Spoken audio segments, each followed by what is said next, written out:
bino boye malamu na kati ya émission na bino mokolo ya lelo.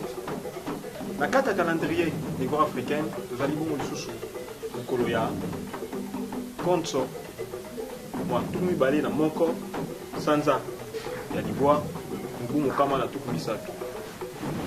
Ebandeli bopemi ya motoba tozali bongo sukisa eleko na biso ya kintombo mpe kokota eleko ya kisiu. Na kati bongo lisusu ya calendrier niveau africain ebalani bongo susu na calendrier gréco-romain oyo tozali le 29 mai 2019.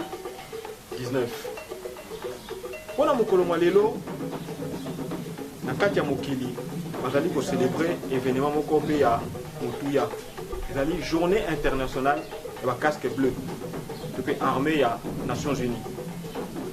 De batata ba mama tutuni pona mokolo mwa lelo ya solo penza ba casque bleu et salema pona bolangu na biso na kati ya Afrique to pona ko détruire Afrique. Topé ba casque bleu ezali bongo armée ya communauté internationale oyo bazo continuer colonisation na bango po tomonaka esika nyonso bitumba ezali na kati ya Afrique ba casque bleu bazalaka ebele. Esika bango bafandi nde esika bitumba ezali. Esika bango bafandi eza esika bomengo eza ya ebele. Mais kasi bitumba yango bakoka kosilisa yango te.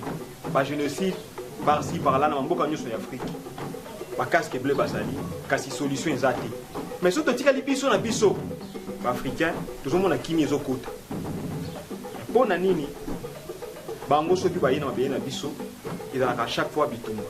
Depona mokolo mwa lelo réflexion na biso banso lokola ezali journée internationale ya casque bleu tomi tuna penza mutuna est-ce que ya solo casque bleu bazalaka mpona intérêt na biso ba africain to mpona intérêt ya communauté internationale.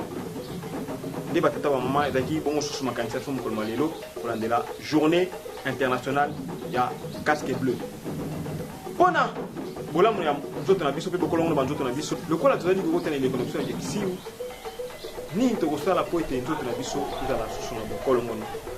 Nde mpona yango idea ezali ete tokoka kopesa bana na biso mai ya moto ntongo nyonso kokotia mwa matiti mwa lumbalumba na kati oyo kosunga bino na mwa sinda mwa bulukutu po oyo kokosunga efungola bongo bapanzi ya bambasi na biso po ete bomoi ekozala molai mpo na bango. Nde mpona lelo tokobakisela bino lisusu kasaki ndongo mpe kamansongo oyo kosunga biso na kati ya mai ya moto ozosala wana kotiaka ti ya pamba te kafe mpe kaka ya pamba te kasi tia makasi oyo tolobi na bino po ete ekoka kosunga bino ekoka kofungola bapanzi na biso moko bamikolo mpe ya bana mike. Nde batata bamama ezalaki bongo lisusu mokolo na biso ya mokolo ya lelo totombeli bongo susu mbotama elamu na babundi banso oyo bazali bongo lisusu na kati ya etumba ya lobiko loposo moindo. Mpona nini te matondo mingi ebongo lisusu na cameraman na biso yatakwaku mpona nini te matondo mingi na mbunza oyo baza kosunga biso ntango nyonso po ete tokoka kotambusa manaka na biso oyo toyebi bongo ngunza ntoya longo bongo susu na koko mansoni. Mpona nini te tata makwiza flash ntango nyonso baflash ezosala biso malamu matondo mingi mpe mokolo malamu na bino banso.